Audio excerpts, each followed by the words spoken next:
In Lesson 86, we're going to learn about number families.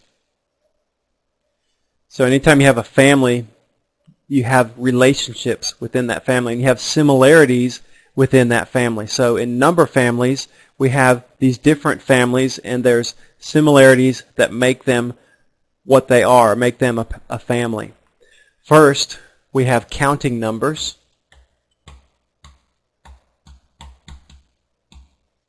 And I guess you could say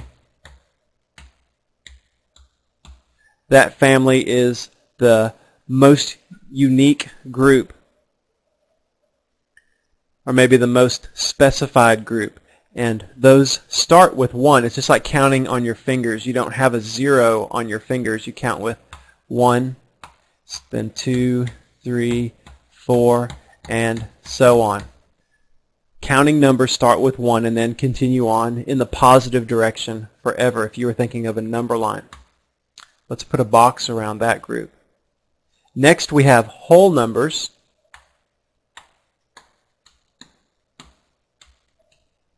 The only difference between the family of whole numbers and the family of counting numbers is that these start with 0. And then you have 1, 2, 3, 4, and so on. So there's one difference between the family of whole and the family of counting numbers. Whole numbers have a 0, counting numbers don't.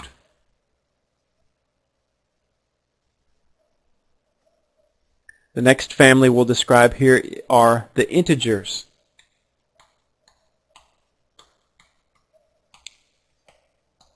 Notice that we're putting a box around the counting numbers because whole numbers include counting numbers, right? Integers, they include whole numbers and counting numbers. Integers are negative numbers that aren't decimals or fractions. 0 and positive numbers that aren't fractions. So integers include whole numbers and counting numbers.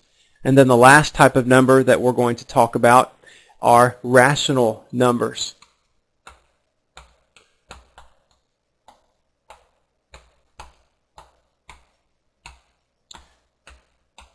Look at the prefix on rational, ratio. Remember what ratio means? It means a fraction, right?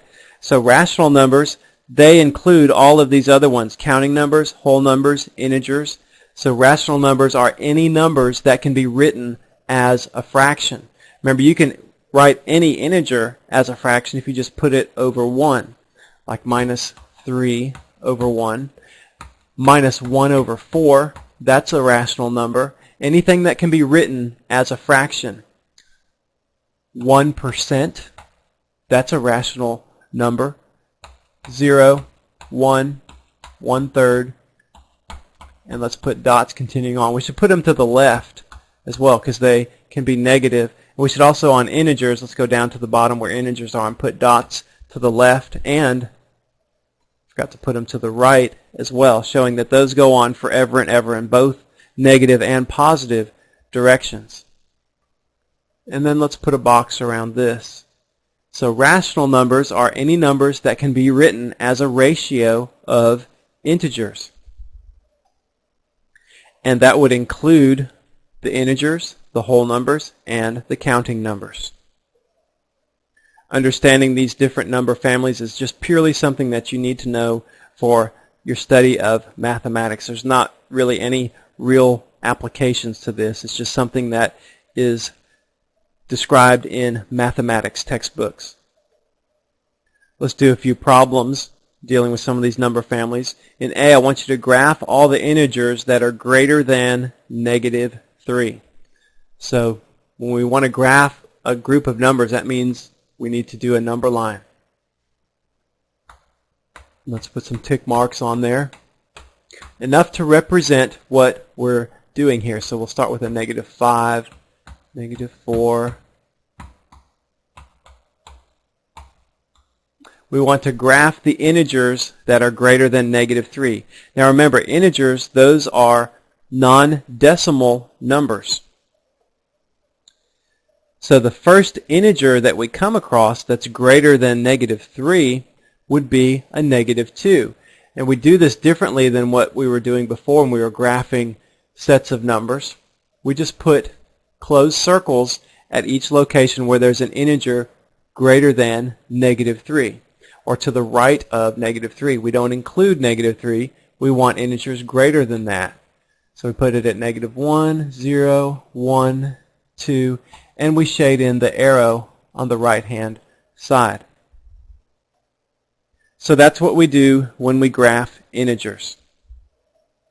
We put dots at their respective locations. Look at B. I want you to graph the integers that are less than or equal to a +2. Make a number line. Put some tick marks on there and some numbers enough to represent what you're trying to do. Graph integers less than or equal to 2. So that means we want to include 2, so we put a closed circle at 2, and we put one at 1, and then we shade in the arrow to show that we're continuing on to the left. Let's do one more. Let's graph the counting numbers that are greater than -1. Why don't you pause the CD and try to work this one on your own. Be careful when you do it though. Make sure you understand and you remember what counting numbers are.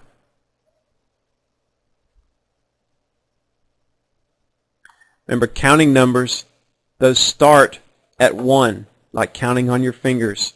Unless you don't have any fingers, you have to start with one finger. So you start with the number 1. And let's just go ahead and put some numbers on our number line that we have here.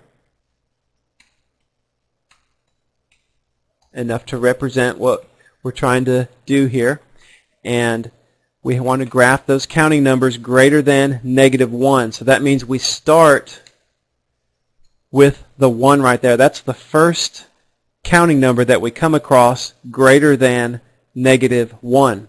So we don't put 0. That's not our first one. If we were graphing integers greater than -1, then we would have included the 0. But we're doing counting numbers. And so that's how we do that. 1, 2, 3, and shade in the arrow. Counting numbers are included in the set of whole numbers, which are included in the set of integers, which are included in the set of rational numbers. Okay, well that's all for lesson 86.